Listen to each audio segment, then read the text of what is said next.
반갑습니다. 백두대간 인문기행 41화 설악산 이야기입니다. 나는 산이 좋더라. 파란 하늘을 통째로 호흡하는 나는 산이 좋더라. 멀리 동해가 보이는 설악산이 나는 좋더라.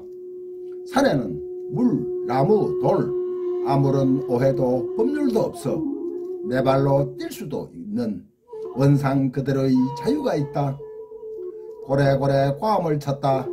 나는 고래고래 과음을 치러 여기까지 온 건지도 모른다. 도토리를 까먹으며 설악산 오솔길을 다리힘 하느라면 내게 한건 남는 건 머루 다래를 실컷 먹고 싶은 소박한 욕망일 수도 있는 것을 자유를 꾹 깨물고 차라리 잠들어 버리고 싶은가. 깨어진 비앗장처럼 오세암 전설이 흩어진 곳에 금방 어둠이 내리면 종이뭉치로 문구멍을 털어막은 조그만한 움막에는 뜬수시 뻘건 탄동호에 둘러앉아 갈가지가 멧돼지를 쫓아갔다는 포수의 얘기가 이어간다. 이런 밤엔 직감자라도 구워 먹었으면 더더욱 좋았을 것을. 백담사 가는 길에 해골이 있다고 했다. 해골에 주워다가 술잔을 만들고자 했다. 해골에 술을 부어 마시던 바이런이도 한 개의 해골이 되었던 것처럼 철학을 부어 마시자고 했다. 해골에다가 나는 산이 좋더라. 영원한 후식처럼 말이 없는 나는 산이 좋더라. 꿈을 꾸는 듯 멀리 동해가 보이는 설악산이 나는 좋더라. 진교준이었습니다. 건두시 설악산 이야기는 1958년 서울고 2년 재학 중이던 진교준이 무전여행으로 설악산을 처음 가보고 단번에 쓴 시입니다. 이 설악산 이야기는 시인 조병하가 뽑은 제1회 경희문학상 수상작이기도 합니다. 설악산에 다녀온 후 설악병을 심하게 앓던 진교준은 성인이 되어 버스 기사로 일하다 2003년 11월 17일 교통사고로 유명을 달리했습니다. 세상에 이런 병에 걸린 사람이 여럿 있었다고 합니다. 역사적으로 우리가 다 아는 매월당 김시섭, 만해 한용운, 육당 최남선, 그리고 현대에 들어서는 설악산 이야기의 진교준, 부산의 산사나이 송순송 등 여러 사람이 있었습니다. 모두 백두대간 설악병을 심하게 앓은 사람들입니다. 필자도 젊은 시절 한때 설악병을 앓은 적이 있어 그 증상을 잘 알고 있습니다. 증상은 하나같이 첫눈에 설악에 빠져들었고 언젠가 전생 혹은 전전생의 뼈를 묻고 살았던 고향집 기사 같은 느낌이 들었다고 모두들 해고했습니다. 이 산 저 산 다 올라보아도 백산이 무효요. 오직 설악에 다시 와야만 낫는 병입니다. 모두들 안 오고는 백일 수 없었다고 실토했습니다. 생각만 해도 가슴이 마구 뛰고 어머니 품속에 안기는 듯한 산, 들머리에 들었으면 첫사랑을 만나러 가는 발걸음같이 절로 날듯 가보여지는 산, 설악 다른 산으로서는 대체에 불과한 산, 백두대간 산신령 왈, 상사병과 유사한 정어군 설악병이라고 진단을 내렸습니다. 백두대간 한계령에서 진뷰릉까지 자리를 잡은 설악산은 남한 땅에서 지리산 다음으로 높은 산으로 아름답기로는 금강산 못지않습니다. 예로부터 신성하고 숭고한 산이라는 뜻에서 설산 혹은 설봉산으로 불렸습니다. 동국여지 성남에는 추석 무렵부터 눈이 내리기 시작하여 다음에 여름이 되어야 녹는다고 하여 설악이라 이름 붙였습니다. 대청봉을 중심으로 서쪽의 공론능성, 마덕릉, 미실령으로 이어지는 백두대간과 서쪽의 귀때기청, 대성령으로 이어지는 서북준흥, 북동쪽의 화채봉, 칠성봉으로 이어지는 화채능선의 세 개의 주능선을 크게 구분을 짓는데 이들 능선을 경계로 서쪽은 내설악, 동쪽은 외설악, 남쪽은 남설악으로 불렸습니다.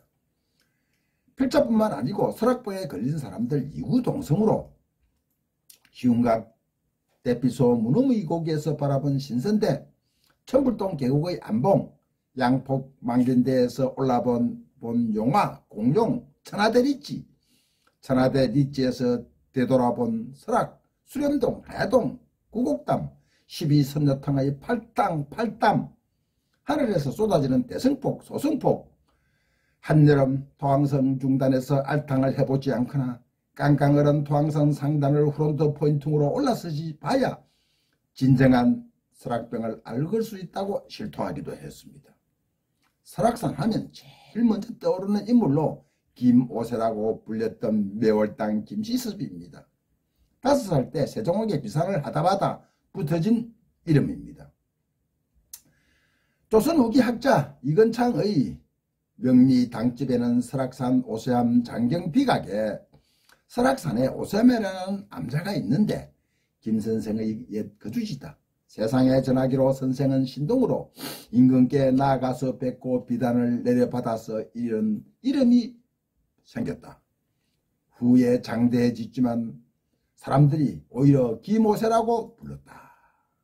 멸당 김시섭은 세종 17년 한양에서 충순이 배설을 하던 가난한 문인의 아들로 태어났습니다. 그는 어릴 때부터 유난히 총명하여 천재로 알려졌고 3살 때부터 천자문을 줄줄 읽을 뿐만 아니라 한시도 짓기 시작했다고 합니다. 이 소문이 널리 퍼지자 당시의 재상인 허조가 직접 김시섭의 집을 찾아가 시험을 해보았다는 일화는 유명합니다. 너는 시를 잘 짓는다고 하던데 나를 위해 늙을 노자를 넣어서 시한수를 지어보아라. 허조의 말이 끝나기 무섭게 김시섭은 그 자리에서 다음과 같은 한시를 읊었습니다. 노복개화 신불로 늙은 나무에 꽃이 피었으니 마음은 늙지 않았네. 재상 허재는 크게 감탄하며 입을 다물지 못했습니다. 멸당 김시섭은 설악산뿐만 아니라 금강산, 백두산, 묘양산, 오대산, 지리산, 금오산 등 전국의 산에 다니지 않은 곳이 없고 이런 멸당이 가장 오래 머문 곳이 설악의 오세암이라고 합니다. 그도 설악병에 걸렸고 설악의 진실이 더욱 빛났던 것 같습니다. 멸당은 도가에도 조예가 깊어 설악산에서 신선들과 같은 행적을 보이기도 했으며 깊은 밤에 골짜기로 내려가선 도인들과 시를 짓기도 했다고 합니다. 10년 동안 떼돌이로 떠돌아보니 이내 몸은 밭두가의 쑥대로구나. 세상 살아가는 길 험하고 위태하니 말없이 꽃들기 냄새나 맡으리라. 멸당 김시섭이었습니다. 혹자는 매월대사가 어린 자기 조카를 데리고 설악의 중턱 용화장성과 공롱능선 깊은 곳에 묘람을 짓고 수도에 정진했습니다. 그러던 늦은 겨울 대사는 암자의 식량이 떨어지자 4살 된 조카에게 아랫마을 양양 큰절에 식량을 구하러 가서 3일간 있다가 올 예정이니 혼자 잘 기다려라 하고 떠났습니다.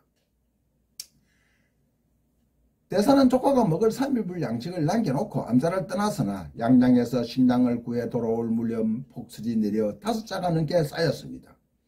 겨울이 다 지나갈 때까지 암자에 돌아가지 못하자 대사는 해를 넘겨 이듬해 3월에 되었어야 겨우 다시 암자로 돌아오게 되었습니다. 대사가 암자 가까이 이르자 신기하게도 암자에서 낭낭한 연불 소리가 들려오는 것이었습니다.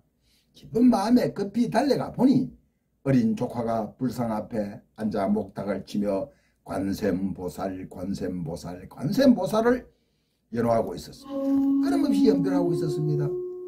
대사는 지난 겨울 암자를 떠나기 전에 조카에게 내 어머니는 관세음보살이니라 라고 일러준 것이 기억이 떠올랐습니다. 대사는 5살 난 동자가 견성득도한 것을 보고 암자의 이름을 오세암이라 고쳐 불렀다고 합니다.